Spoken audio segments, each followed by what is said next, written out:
All right, it's another Saturday. Yes, it is. It's time for Telling It Like It Is with me, Ralph Williams, Leo Haggerty, and it's another Saturday in the park. All right. And Leo, welcome to the program. It's great to be here for another edition of Telling It Like It Is. Leo, let's get started here this morning right off the ball. The NCAA, I read an article last night that the NCAA is now finally considering my idea of capping the NIL. They're coming to find out that that some of these schools cannot afford it. So what's your thought? Well, it's a nice thought, Ralph, but that genie's out of the bottle. As soon as they try to cap it, they'll end up with a lawsuit for restraint of trade. And what bothers me the most is that the NCAA didn't see this coming. How could you not see that this train was going to get out of the yard and you're not going to be able to get it back? It's crazy. It is literally crazy that there are just stupid people at the NCAA that thought, oh, this wasn't going to happen. Ralph, you and I saw this immediately. Immediately. The Bannon case that, hey, you better reel this in because you got problems. And they said, oh, no, the government will take care of it. Guess what? It didn't. So, Ralph, I'll tell you, they're going to try, but it's not going to work. This is way beyond repair time. I think the only thing that the schools need to do right now is get rid of the NCAA. Just say, okay, that's it. We're done with you. We can do this ourselves. Right. Yeah. Well, I read that article, and when I saw it, I was actually like up and cheering because I said they need to cap this. They need to do something with this because this is getting out of control. And so it just turns out now that it's gotten so far out of control, like you said, that the freight train is never coming back. It's like a derailment. And that's exactly where we are with this. And now I don't think the NCAA can clean it up. No, they can't. And again, Ralph, like you and I say, you can't fix stupid, and stupid never takes a vacation. Exactly. And, so now we're involved in stupid. And they made the stupidest decision in the world to let this NIL. I mean, I get it. You want to pay players, but you should have capped this in the first place instead of just, Immediately, they should have capped it. You should have immediately structured this and said, okay, we're going to cap this. Each university gets $10 million or something to do whatever you want to do with it as far as like the NIL goes. And you went ahead and you let it be an open forum, an open thing, and now it's out of control and you can't do nothing to it. Oh, it's totally out of control. And you know what, Ralph? It's just a matter of greed with the NCAA. They are going to make off the playoffs, which I'll tell you what, I still think there's going to be a lot of players opt out because you're going to have to ask a college player to play 12 regular season games, possibly a championship game, then another 3, maybe 4 games. I mean, this isn't the NFL, guys. They're going to have to they're going to have to fork up some money. And I'll tell you what, Ralph, what they should have done is listen to me and Troy Odegaard way back when we said, you know how you solve this? You put away money for players. Every player, the NCAA's got the money. Put away a trust fund. Every year you successfully complete one more year of education, you are academically eligible. We're going to put $5,000 in an account for you. That way, after 5 years, you got $25,000 plus interest right there, just for making sure you are eligible and able to play. Exactly. The NIL problem, but nope, they didn't want to part with many money, and you know what? Now Scrooge is getting hit right where it hurts in the pocket. Exactly. And now, and and like you said, there could be a lawsuit if they even try to cap it. Oh, Ralph, Based on what's going on. yeah, there'll be people jumping to the forefront to have lawsuits, because it's restraint of trade. Right. Say, you're telling my guy that he can only make X amount of dollars? No, that's not going to work. So It's not going to work. Right. it, All it, right. We're in the Mata Heating and Air Conditioning Studios at call Mata today, 724-2010-500. Mata Heating and Air Conditioning for all your heating and air conditioning needs. Ask for Bill. Tell Bill Ralph Williams sent you. Also, today we are, hang on a minute. Okay. Yeah. Also, don't forget to this segment here that we just did has been brought to you by Sleep Pittsburgh, 412-462-7858. Call Sleep Pittsburgh today for no credit check financing, great inventory, affordable prices, and the best sleep tonight.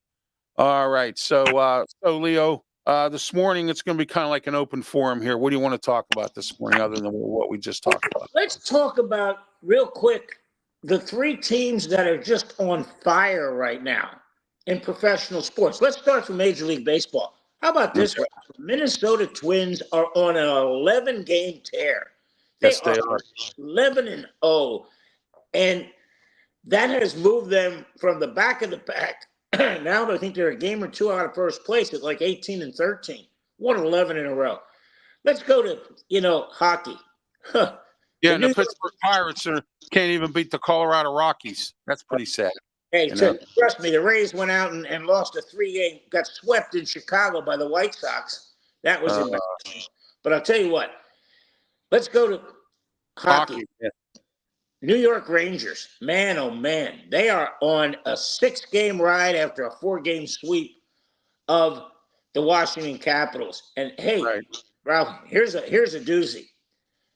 NBA, the Oklahoma City Thunder, they've won 9 in a row, including a 4-game just whitewash of the New Orleans Pelicans. So yeah, those three teams, shout outs to them. Yeah. I don't get into the NBA very much, but I did hear, because I was watching an NFL segment last night on ESPN. I did hear that the Lakers fired their coach last night. So yeah, well, LeBron probably fired him. But I tell you what, it's kind of comical that people are saying, well, there's going to be guys flocking to play with LeBron.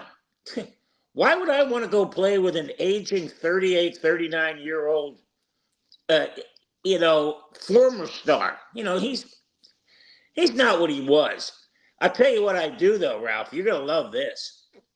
If I was a team in the first round, I'd draft his son right now. Right. One of two things are going to happen. LeBron's going to move and play for me, or the Lakers are going to pony up a lot of draft picks and a lot of players. Draft picks. Right. Yeah. Right.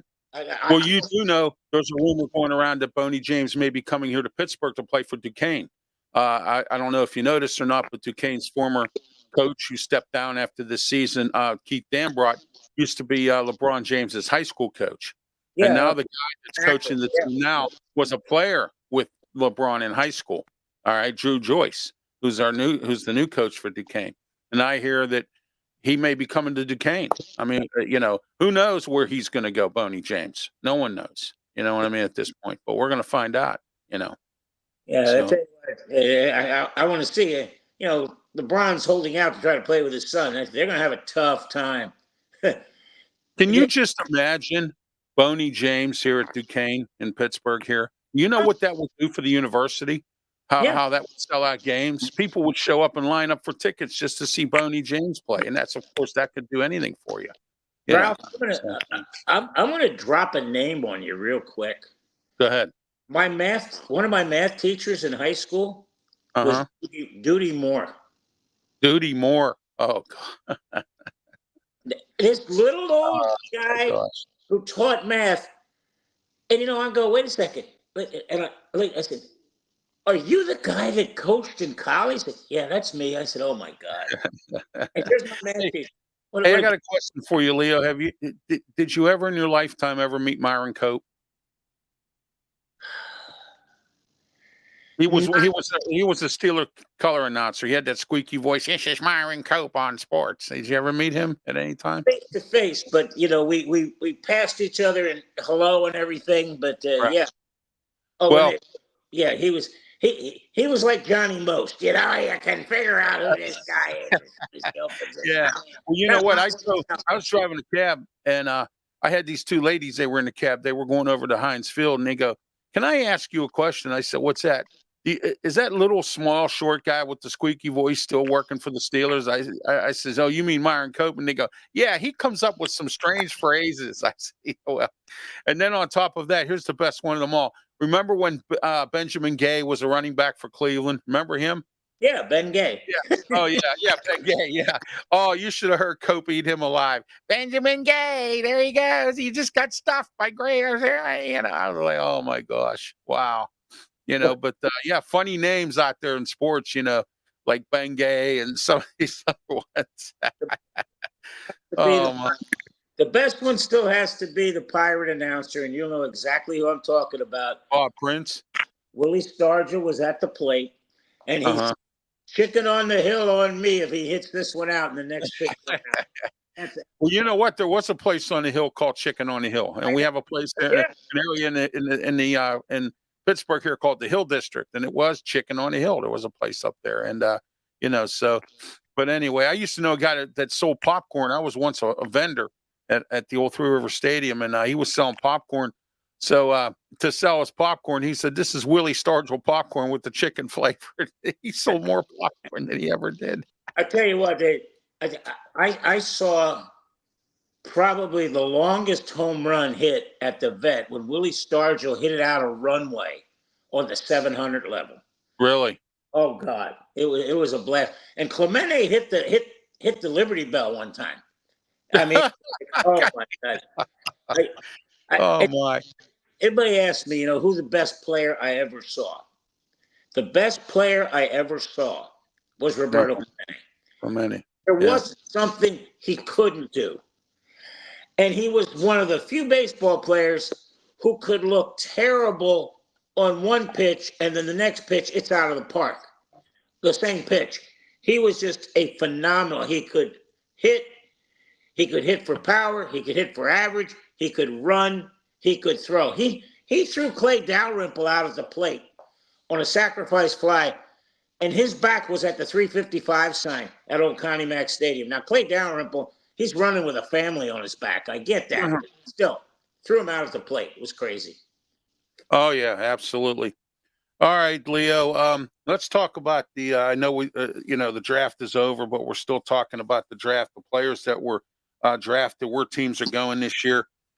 And we can talk about our own teams, Tampa and the Steelers. Now, we have down in Tampa, you have Baker Mayfield this year. You have a new offensive coordinator.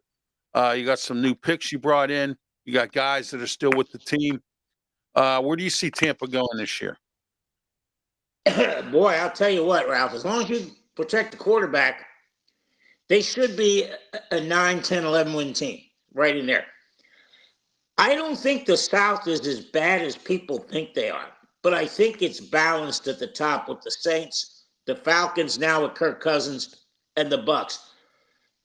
If they give Canales time out in Carolina, he'll turn it around. Yes. You got to give them time. They got to be patient because they may not have the right quarterback. They may. No, you know what? You're not the only one. My co-host, Smoking Jim Frazier, on our radio show, he's been scouting for 37 years, and he told me Bryce Young was a horrible pick in the first round. He said he's not a first-round draft pick. And when Carolina had him there with Frank Reich, everybody thought, and Jimmy Caldwell was there too. Yeah. They all thought, well, you know what? Carolina's going to do real good with this coaching staff. Deuce Staley. I mean, they all, for some reason, all laid an egg down there. I don't know what happened. So, I mean, They're throwing quarterback. I mean, especially the way C.J. Stroud turned the Texans around. Yes. And I know the kid has a high football IQ, but you can't coach size, you can't coach speed. The guy is 6 foot, maybe. Right. And the fact that, C.J. Stroud is anywhere from 6'2" to 6'4", depending upon, what you're measuring him in. Right. That was like And what C.J. Stroud did to Georgia, where he actually put Ohio State on his back and basically took them to almost to the promised land. That's Right. I mean, and I still think the Bears got the wrong guy. Yeah, you can talk. They were so stuck on Caleb Williams, they couldn't see the forest for the trees. And Jaden Daniels. Ralph, did you ever see that 85-yard scramble he had against Florida? I saw parts of it, yes. Yeah, well, so did Florida. They saw parts of it. They didn't even stay with him. And when's the last time you saw a quarterback go 85 yards? Very seldom. Very, very few. Untouched. So, hey, kid's an athlete. And you know what? Everybody talks about how the Bears are going to the playoffs and all that. I said, hey. Oh, come on.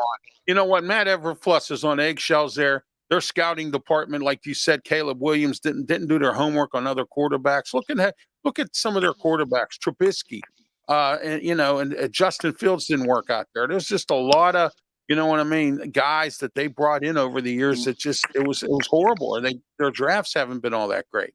Yeah, and you know so Fields may have been the right pick. They just didn't put any players around him. No. Well, I'll tell you what knocked Fields off the ground was when Rick Neuheisel left the team, because Neuheisel was his quarterbacks coach. And if you remember correctly, Rick Neuheisel was the one who worked with Cordell Stewart when he was in Colorado. And don't forget, he was also their head coach there. And he had been the head coach at Washington. The man is good at working with quarterbacks. He had also been the quarterbacks coach with the Ravens and several other of these, USFL teams or whatever, XFL or whatever they are. He's been a coach there as well. Rick Neuheisel is an experienced quarterback guru. And the first year Justin Fields was there, Rick Neuheisel was his quarterbacks coach. After that, it went downhill. Matt Nagy was the head coach at the time. Didn't work out there either. So, I mean, Yeah, Chicago, they're going to have trouble beating Detroit. They're going to have trouble beating Green Bay, and they're going to struggle against Minnesota. So, I think their big thing is get to 9 wins. See if they can go 9-8, because that would be a 3-game. You know what? Tampa could win this division this year, Leo, because like you said, if Kirk Cousins stays healthy, Atlanta could even creep up a little bit. New Orleans, they're sticking with it with who they have, Carr and Hill and all them down there, and then they have and then on top of that you've got who else you got there? Green Bay's Green Bay's not in your division. Carolina, with Canellis, and who am I missing? Let's see, Atlanta, Tampa, Carolina, Atlanta, New Orleans, and Tampa. You got them all. And Tampa, I got them all. Okay, yeah. You're a 14 division like the AFC North. Yeah, it's all going to come down to who stays healthy. It's all going to come down to that. And you know what? Because I said this, Ralph, last year. I said, don't be surprised at the middle of December you could throw a blanket over those top 3 teams, and you could. They were all either tied or within a game of each other. I don't think that's changed. And again, Atlanta all of a sudden, and I'm a Kirk Cousins fan. I think, he's not the best quarterback, but he may be the most cerebral quarterback. And that's what you're looking for. You're looking for a guy who can come in and lead. You don't need, the guy to come in and make plays. You just need to come in and make sure he doesn't make bad plays. That's the key. Oh yeah, absolutely. And like you said, who's the favorite in the AFC North? I mean, I know you're talking about Baltimore, but dear God, they laid an egg against Kansas City in terms of they only ran the ball 6 times the whole game. I mean, that was panic mode in the first quarter. All of a sudden, you're going to have Cincinnati with a healthy Joe Burrow. You're going to have the Steelers with a experienced quarterback. You're going to have Baltimore with, the Gazelle back there at quarterback. And then all of a sudden, you're going to have Cleveland. And if Deshaun Watson can be the Deshaun Watson he was before. I don't think he can. He may be so banged up now. He may be done. But You know what I'm saying? that's four pretty damn good quarterbacks in that league. Yeah, it is. There are. Yeah, the AFC North is going to be an interesting division this year. We're going to find out what happens. We're going to see what Lamar Jackson does down in Baltimore. I think their offensive coordinator, Todd Monken, I think he retired. I'm not sure if he's still with the team, but I think he retired because they were saying something about he was supposed to retire or something. So, He was you down know, in Tampa for a while when he was the offensive coordinator. yeah. And then he was former head coach of Auburn. So, Mhm. I mean, and then Cincinnati, they got a new offensive coordinator because Brian Callahan is the new head coach with the Titans. Titans, So who just signed OBJ or no, Miami signed OBJ. What am I talking about? Here we are. Oh, Tyler Boyd. Tyler Boyd's talking with the Titans. He has a meeting on Thursday with them. Yeah. You So, know what's funny, Ralph? That if you go back to 2020, none of the offensive coordinators on any of the teams in 2020 are still with their team. That is the biggest turnover of any coaching position in the NFL is offensive coordinator. it is, yeah. I was just checking Atlanta. Zach Robinson, who the Steelers wanted before they hired Arthur Smith as their offensive coordinator, and I knew Raheem Morris would have to go out and get a good one. Zach Robinson's, I mean, he was a quarterbacks coach for a while, but we'll see what he does. Yeah. So, Ralph, what do you think of the the NHL playoffs? I mean, Pittsburgh isn't in it, so there's probably not a lot of interest up in your end of town. The Lightning are out. well, there is some interest here. We just fired our top assistant coach, Tom Reardon. They just fired him. Horrible power play, bad defense. That was his job, and apparently, he became the sacrificial lamb. So he got fired yesterday. So I mean, That's the biggest problem being an assistant coach. Sometimes you're the guy that's got to fall on your sword. So yeah. Oh yeah. Yeah, and Tom Reardon's been around the league. He's been a coach, a head coach. He's been around. So we'll see where he goes and what he does, and we'll see who the Penguins bring in. I'm told they're looking for a couple top assistants to bring in here. So we're going to find out what happens. So what happens with the Penguins is, Leo, they got to do something with this Letang, Crosby, and Malkin. I know Crosby, they're going to re-sign to another contract. He's going to finish his career here. They want to give him another 5-year contract, I think. Malkin, on the other hand, they should trade him. And Letang, he's banged up with injuries, but he played every game this year. So I can't. All three of them played every game this year. So I can't really say much. The Erik Karlsson trade was a bust. He didn't do that well this year with us. So it's just been a mess. So we'll see where the NHL playoffs go. Who goes to the Stanley Cup? Who don't? We'll find out what happens. I'll tell you what, Ralph. Are out of it, right? Yeah, and I'll tell you what. The biggest thing down here is they got to figure out what they're going to do with Steven. I'm sorry, the Lightning. I said the Rays by accident. Sorry. Steven Stamkos, 16 years now with the Lightning. 16 years. Wow. I brought this up to general manager Julien Brisebois.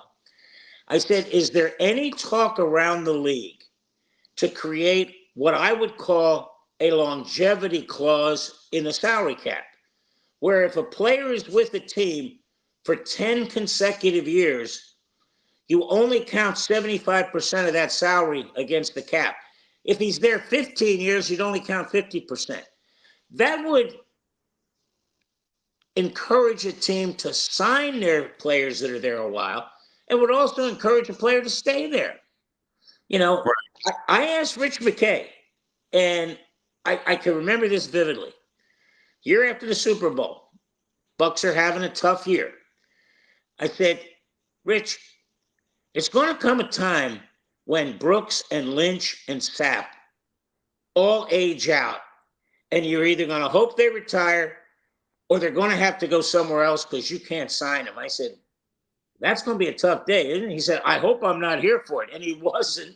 They got rid of him. But the Lightning got the same thing coming down the pike. They've got Hedman, they got Stamkos, all coming together at the same time. Wow. But these guys like Kucherov and Vasilevsky took a little bit less money to try and keep the band together. So that's good.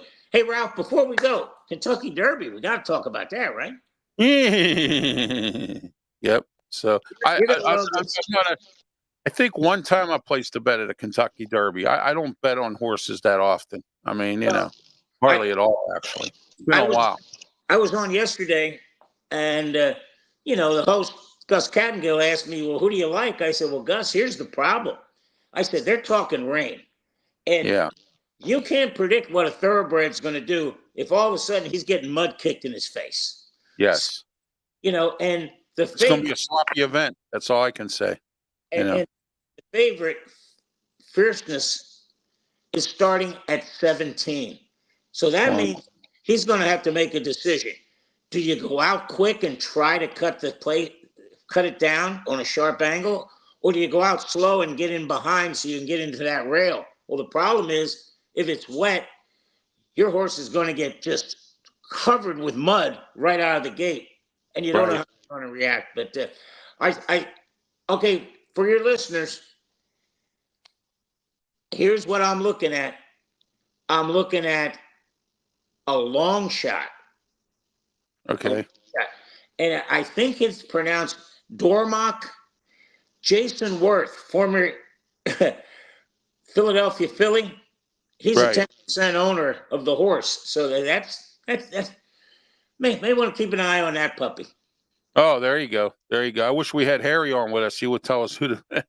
You know what? I asked Harry that Wednesday night. I said, "Harry, you got picks for me?" He said, "No, I can't give them to you right now." So that's yeah. Hey, Ralph, have you ever been to a Kentucky Derby party? No, I've never been to one. No. I'll tell you what, if you ever do, make sure you have your significant other wear one of those floppy hats. I told Karen, I said, if we ever have to go to one, you got to get one of them big floppy hats that they have at the Derby.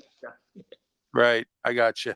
All right. This segment's been brought to you by the original Hometown Pizza, 412-264-4444, and also brought to you in part by draft412.com, now known as Draft Nation as well. $9 a month. They'll put into your email a very great draft magazine. So draft412.com, Draft Nation. And also the original Hometown Pizza, Moon Township, University Boulevard, 412-264-4444. Call, say my name, and you will get a discount on your order. Delivery in the Moon area. Also, you can eat in and take out right on University Boulevard, the original Hometown Pizza. All right, Leo, what's your final thoughts before we wrap this up? All right, here's my final thought. If your listeners and viewers have Netflix, watch Three Body Problem. It's an 8-part series. It's science fiction, but I'll tell you what, you'll be on the edge of your seat with this puppy. It is really interesting. I finished it off last night, and the funny part is, Ralph, if you've seen any of the Marvel, comic universe films and that, and Doctor Strange, his sidekick is this Asian guy.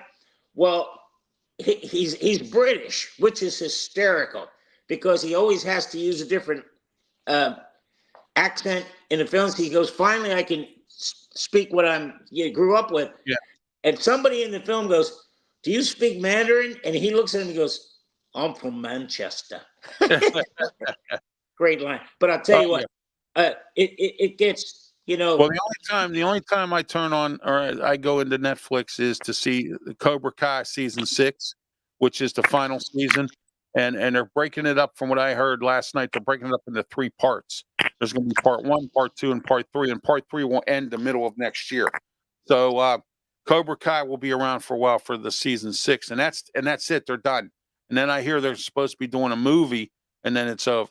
The whole thing's over. But then also I like The Lincoln Lawyer, and I also like the that's coming out this summer, the new Beverly Hills Cop movie. They're going to do a part 4, and then they're going to do a series called Beverly Hills Cop with Eddie Murphy. So one thing before I go, Ralph, if you have Apple TV, watch Masters of the Air, but be prepared. It's about the Army Air Force 100th. They call them the Bloody 100 because they lost the most men percentage-wise. They were flying the B-17s, the Flying Fortresses. Right. Well, when they went down, 10 men went down. when you get done that first episode, you're either going to go, wow, I need a break, or you're going to say, I got to see the second one. I got to see the third. It's that gripping. And then afterwards, there's a film that was it's a documentary that is narrated by Tom Hanks. And it goes back to all the people that were in the film, the actual, not the actors, but the actual people that talked you through what it was like. Man, oh man. You got it. And that's called The Bloody Hundredth. So, yeah. Two things you want to watch. Give you something to do till next Saturday till you tune us in at 10:30 Eastern time. Right, Ralph? That's it. Exactly. You got it. We'll be back next week. And I have to get ready. I have a gig tonight. So I have a DJ gig tonight. So. Oh, yeah. You know it. You know it. Disco tonight, Ralph? What do you think? What's that? Go throw a little disco at them tonight or what? Oh, yeah. Disco. They want it all. They want it all. So, All right, my brother. Hey, great talking to you. Same here. Thank you. Out there. Hey, safe weekend. Talk to you next Saturday. All right. Have a great one, Leo. Thank you. We'll see you next Saturday or next Friday for the external bum. So, as well. Take care. All right. Thank you. Leo Haggerty from Amped Up Sports. And we'll be back next week. Thank you for watching. Have a great one.